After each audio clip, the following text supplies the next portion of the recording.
হরে কৃষ্ণ কৃষ্ণ কৃষ্ণ হরে হরে, হরে রাম রাম রাম হরে হরে।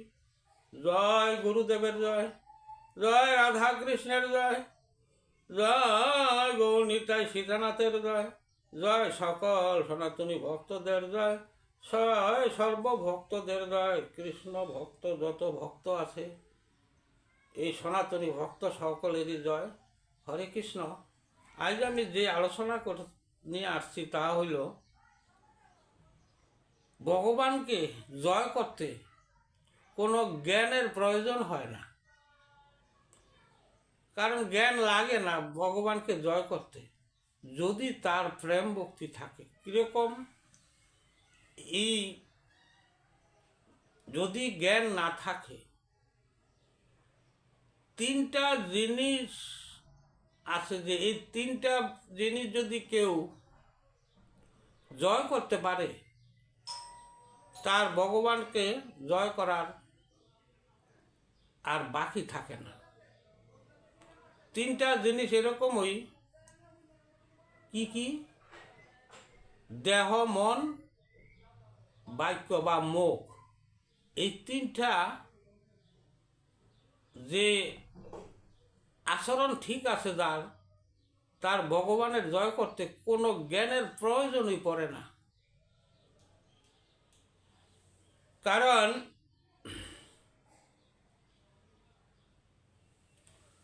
তারা যদি এই দেহকে যদি জয় করব কিভাবে? দেহের ভিতরে 10টি ইন্দ্রিয় আছে। যারা এই ইন্দ্রিয়গুলোকে জয় করেছেন,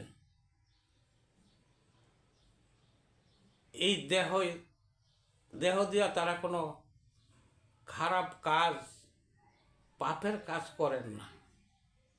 তাদের ইন্দ্রিয় কন্ট্রোল, তাদের কিন্তু কামনা বাসনা নাই বললেই চলে। সেই ইন্দ্রিয়কে জয় করেছেন যেই ব্যক্তি। কীরকম? যে এই ইন্দ্রিয়কে জয় করছেন, এই দেহের গৌরবে কাউকে একটা আঘাত করবে না, কারো প্রতি সে কোনো অহংকার হবে না, কারণ তার ইন্দ্রিয়গুলা সে কন্ট্রোলে আছে। এই ইন্দ্রিয় কন্ট্রোল থাকাতে সে কিন্তু এই দেহকে জয় করেছেন।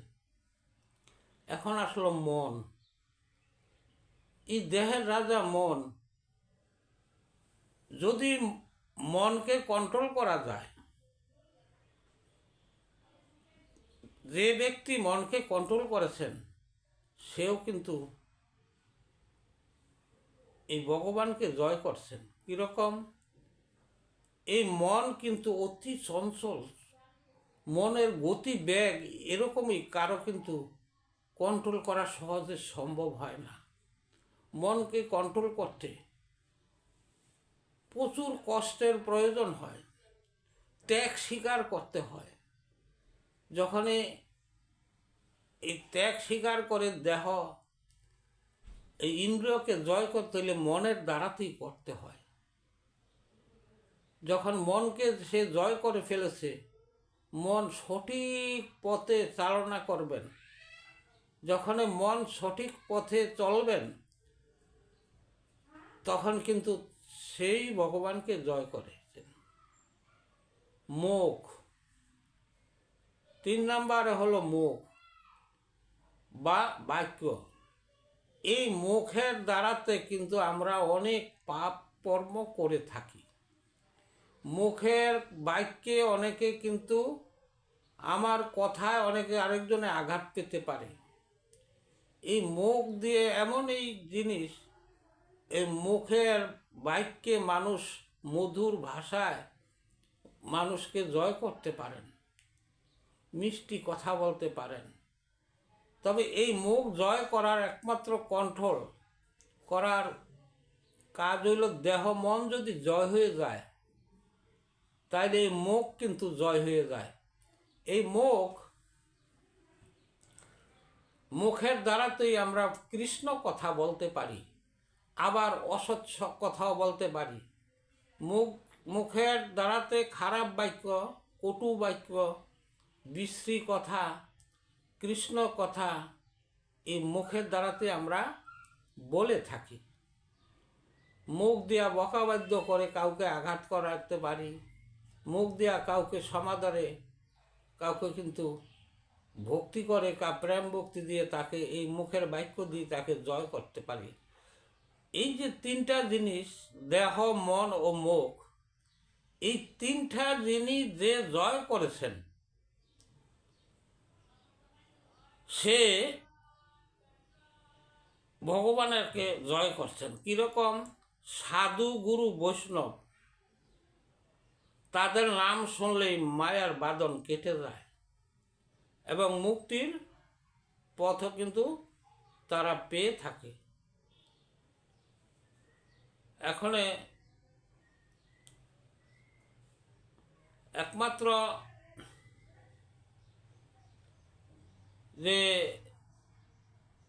ভগবানকে যে জয় করছেন তারা কিন্তু এই মহৎ ব্যক্তির মুখের বাক্য শোনেন। সাধু, গুরু, বৈষ্ণব এদের বাক্য আদেশ শোনে সে কিন্তু পালন করেন, তাদের জ্ঞানেরও কোনো প্রয়োজন পড়ে না।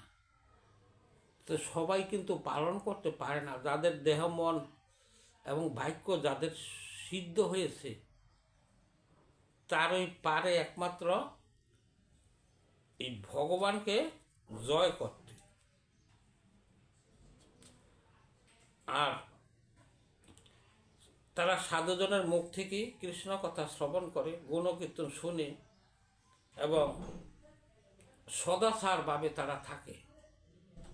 এই সদাচার সেও কিন্তু ভগবানকে জয় করেছেন, যদিও ত্রিভুবনে কেউ এই ভগবানকে জয় করতে পারেন নাই, কিন্তু একমাত্র সেই কিন্তু জয় করতে পারছেন।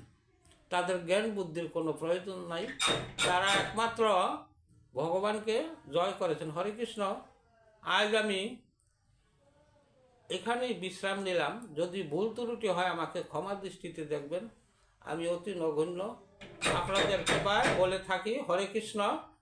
জয় রাধে, জয় রাধে রাধে।